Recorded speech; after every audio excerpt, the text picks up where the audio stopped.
जागतिक शांतता दिवस साजरा करीत असताना दुसरीकडे अनेक देशात युद्धाचे सावट पसरले आहे। अशा युद्धजन्य परिस्थितीतून बाहेर येऊन जगात शांतता नांदावी यासाठी विज्ञान आणि अध्यात्माची सांगड घालावी लागणार आहे, असं विचार ज्येष्ठ शास्त्रज्ञ पद्मविभूषण डॉक्टर रघुनाथ माशेलकर यांनी व्यक्त केलेत।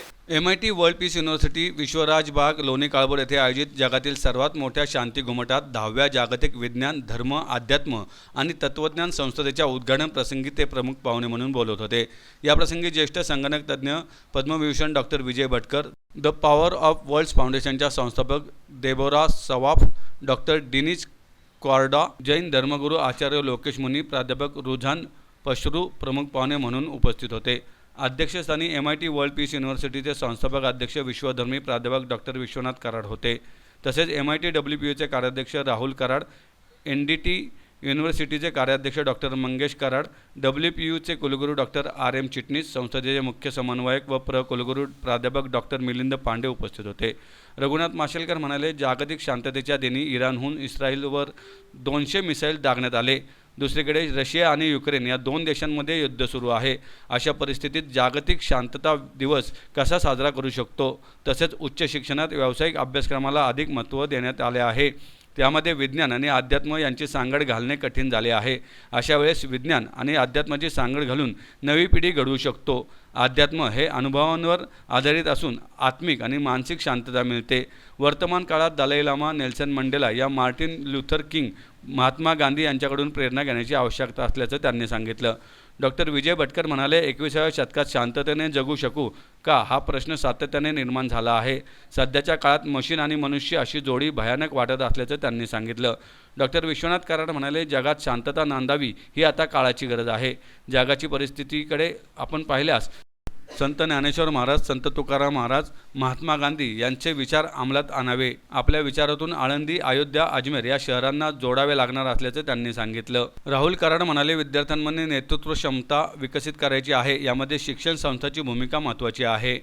And in their advanced stages, both science and spirituality point towards interconnectedness.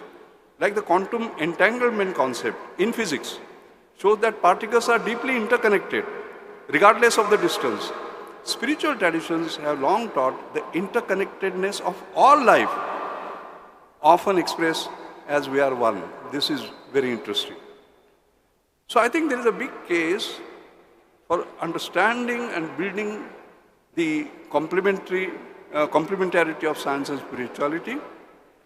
And like, for example, neuroscience can explain the changes in brain structure due to meditation, such as increased gray matter.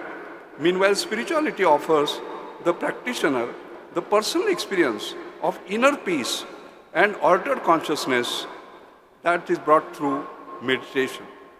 So together they provide a fuller picture how meditation impacts the mind and body. So we are talking about both peace within and peace outside. I can go on and explain to you why that interconnected perspective is important. Take, for example, climate change. Science will provide the data. It will provide technological solutions. It will provide methods to reduce emissions. But spirituality can inspire individuals and communities to shift towards more sustainable lifestyles by fostering a deep connection with the earth as sacred. Earth as sacred. ज्ञान की पूजा यही ईश्वर पूजा है, सद्गुणों की पूजा यही ईश्वर पूजा है और उसका ये स्थान है। कैसे आया होगा सोचो तो सही। बुद्धा की खोज में है, ज्ञान की खोज में है, और संत ज्ञानेश्वर बुद्धा में फर्क नहीं होता है। और महात्मा गांधी जी का सत्य और अहिंसा का तत्व दुनिया के सामने यही एक रास्ता है, दुनिया को सही दिशा दिखाने के लिए। लंबी बात हो सकती है, आप बड़े समझदार हैं, मैं किसी का नाम लेना मुश्किल है मुझे, लेकिन आपका यहाँ आना और एक माहौल है दुनिया के सामने, बड़ी चिंतक है बात। राजनीति के बारे में मैं बोलूँगा नहीं, वो मेरा फर्ज भी नहीं, मैं उसमें जानता भी नहीं। लेकिन मैं जब बोलता हूँ तो आलंदी, अजमेर बेटा है, बेटा सामने, अमृतसर और अयोध्या, ये सारों को जोड़ना है भाई, ये सब को जोड़ना है और वही एक रास्ता है। मुझे फर्क नहीं आता। यहाँ देखिए कल ये स्टैच्यू बिठा गया, पारसी कम्युनिटी का मेरी बहन यहाँ बैठी है जिनके कारण ये हुआ। लेकिन नेटवर्किंग ऑफ माइंड्स, मशलकर सर ने कहा कि वो फिजिसिस्ट है, वो really speaking he is a man of chemistry of mind. मन की केमिस्ट्री क्या है भाई? देह है, बुद्धि है, लेकिन आत्मा और मन का पता नहीं। मन की बात चंचल होता है भाई, आत्मा स्थिर होता है। तो दिल से बात करो, दिल से रास्ता दिखाओ। ये कोई बाकी बात नहीं कराऊंगी।